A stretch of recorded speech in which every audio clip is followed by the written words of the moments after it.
ప్రజలకు మరియు ఇంటి యజమానులకు మా యొక్క Rajanna Sircilla plumber trade union వారికి తెలియజేయనగా మొన్న 6వ తారీఖు నాడు మేమందరం కలిసి మీటింగ్ ఏర్పాటు చేసుకోవడం జరిగింది.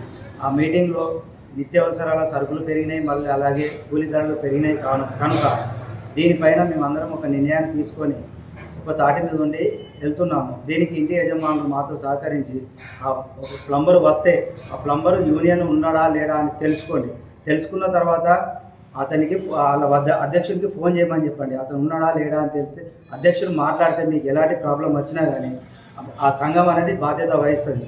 అలాగే నియమ నిబంధనలని మేము కొన్ని తీసుకోవడం జరిగింది. నేను బాడీ మెంబర్స్ సంఘ సభ్యులందరినీ కొన్ని నియమ నిబంధనలు తీసుకోవడం జరిగింది. ఏదైతే మీ ప్లంబర్ మాట్లాడారో ఆ ప్లంబర్ వచ్చి ఆ నియమ నిబంధనలన్నీ మీకు ఎక్స్ప్లెయిన్ చేస్తాడు. దానికి కట్టుబడి ఉంటే మా యొక్క సంఘం మీకు పూర్తి సహకారాలు అందిస్తుందని కోరుకుంటున్నాము.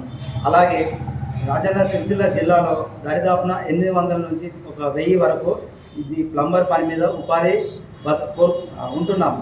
దీనిపైన జిల్లా కలెక్టర్ గారికి తెలియజేయమనగా సిరిసిల్లలోని గవర్నమెంట్ కానీ మరియు ప్రైవేటు బిల్డింగ్ భవనాలు కానీ చాలా అవుతున్నాయి. కాబట్టి దీన్ని దృష్టిలో పెట్టుకొని మాకు ఇక్కడ ఉన్న వారికి మాత్రం ప్రిఫరెన్స్ ఇవ్వగలరని కోరుకుంటున్నాము. ఎందుకంటే బయట నుంచి వ్యక్తులు వచ్చి ఇక్కడ పని చేసి వెళ్ళిపోతున్నారు. దానికి రిపేర్ వస్తే మాత్రం లోకల్ వాళ్ళే వెళ్ళి రిపేర్ చేస్తున్నారు.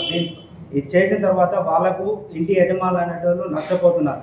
కాబట్టి దీన్ని దృష్టిలో పెట్టుకొని జిల్లా కలెక్టర్ గారు కానీ మరియు అలాగే మున్సిపల్ కమిషనర్ గారు కానీ దీన్ని దృష్టిలో పెట్టుకొని మాకు ఈ లోకల్లో ఉన్న వారికి ప్రిఫరెన్స్ ఇచ్చి మా అందు దయతలిచి మాకు 800 నుంచి 900 మందికి ఉపాధి కల్పించాలని కోరుకుంటున్నాం.